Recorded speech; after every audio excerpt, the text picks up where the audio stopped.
Okay, go ahead and start. I guess we should have stayed out. We should have at least got two. Let's go ahead and start our post-race for the 5th annual SpongeBob SquarePants 400 tonight at Kansas Speedway. And certainly it was quite the day, afternoon, evening. And we appreciate all the fans obviously staying here. We've got two of our competitors, our race runner-ups, Kevin Harvick. He drives the number 4 Jimmy John's Budweiser Chevrolet for Stewart Haas Racing. And then also with another strong effort tonight, he's second in points, is Martin Truex Jr. He drives the number 78 Furniture Row Visser Precision Chevrolet. And I'll start first with you, Martin. Certainly you were running up front a good bit of the evening, and probably pretty disappointed right now you couldn't get that W, but just talk about your performance out there here today. Yeah, definitely, not the finish we wanted, obviously, but proud of the guys for the weekend we had. Just had good speed all weekend, brought a brand new car here, and, just proud of that. I mean, it's kind of, disappointing, but, at the same time, proud of the way we ran, and I think it's something we can build off of. So felt like we were in a, decent position there towards the end.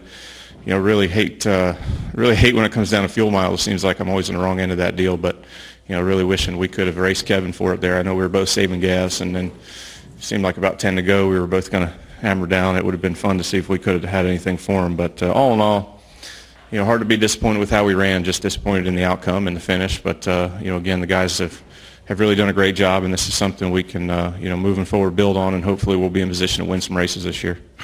Thank you, Martin. And Kevin, I believe this is your 8th top 2 finish of the season. Certainly running strong there, tail end of that race, and leading the race there before that last caution came in. Maybe just talk about how your car got better throughout the evening, and then maybe how things just unfolded there the last few laps. Yeah, we were just off compared to the 78 there at the beginning of the race, and just really couldn't get the handle on the car. And Rodney just made some great adjustments there under that green flag pit stop, and Packer in or out of the front, I don't remember what, and then 2 jack bolts in the rear and air pressure, and all in one stop, and the car really came to life. So they just did a great job. They put us in position to have a chance to win, and in the end, the 48-88 didn't have the speed, so they gambled, and they were able to get enough cars in between us that we were not able to have enough laps to get around them. So it's just kind of a tough spot as you're leading the race as to what's right and what's wrong, because half of them are going to stay in, and half of them are going to come in, and half of them are going to stay out. We'll take a couple questions now. Any questions for Martin or Kevin? Anybody in here have a question? Brant James has one. Christy, if you could get him the mic, please. Brant James, USA Today Sports. For Martin, I mean, obviously this one's disappointing, but does it feel like a win is close? I mean, do you take that away that, you're obviously in this all night and it comes down to a call late in the race? Yeah, I think we're, obviously I think we're getting closer. We ran second in Vegas, but, we didn't quite have the speed compared to especially, Kevin there as we did this week, and I felt like we were more competitive this weekend than we've been. We've been, consistent, top 5 to top 10 car. I felt like tonight was we kind of gained a big step in speed, and hopefully that's something that'll continue. We brought a new car here this weekend, and it's kind of the newest and latest and greatest that we've come up with, and definitely feel like we closed that gap a little bit. We'll have to just wait and see if that plays out on other racetracks, but felt like, if we can keep doing that and keep finding little things here and there to try to close that gap and keep being consistent, putting ourselves in position, I feel like we can win some races. We've got a great team. We've got everything we need to do it, and we've got a lot of confidence. So just got to keep getting in that position and try to close the deal. Go ahead here on the front row. Hey, Kevin. Todd Palmer with the Kansas City Star. You obviously took the 2 tires, and it looked like you were able to, I think you restarted 4th. 6? Okay. But you were able to get up there and finally get around Junior there. Did you think that you were going to be able to finish that off with, I think you had 3 or 4 laps to go? And why do you think, Jimmy was so strong and you weren't able to get around him? Yeah, I mean, he wasn't that strong. He was just, trying to run right in front of our car so that, for those first few laps when you're really pushing like that, it really takes the air off the front of the car and it gets the chatter in the front end and then snaps around. So, but that was the strategy that they took, and it worked out for them. Other questions? Right here, Mark. Mark Ashenfelder, ESPN.com. Martin, what can you and Cole learn from this one? Well, that we should have either stayed out or took 2 tires. We probably did the worst thing you could have done there with, just staying out or just getting gas only, because we ended up being, the last guy with no tires. Everybody else behind us had 2, and they just ate us up on the restart. So if we'd have taken 2, we'd probably have come out 6th and would have been in a pretty good position. But, all in all, I mean, I told Cole that, he still knew this. This is his first year calling races, and he's been, spot on all year long. He's taken gambles when he needed to, that paid off, and he's been smart when he's needed to. He's done everything right, and tonight he just, he didn't make the right call. Sometimes you don't always make the right call. Sometimes the circumstances don't play out the way you think they will, or whatever. So. Hindsight's 20/20. He's done a great job this year of calling races, like I said, and I just want to make sure that he doesn't get his confidence down because he's been so good at it. So live and learn. He'll learn from tonight and get better next time around, and he's doing a great job.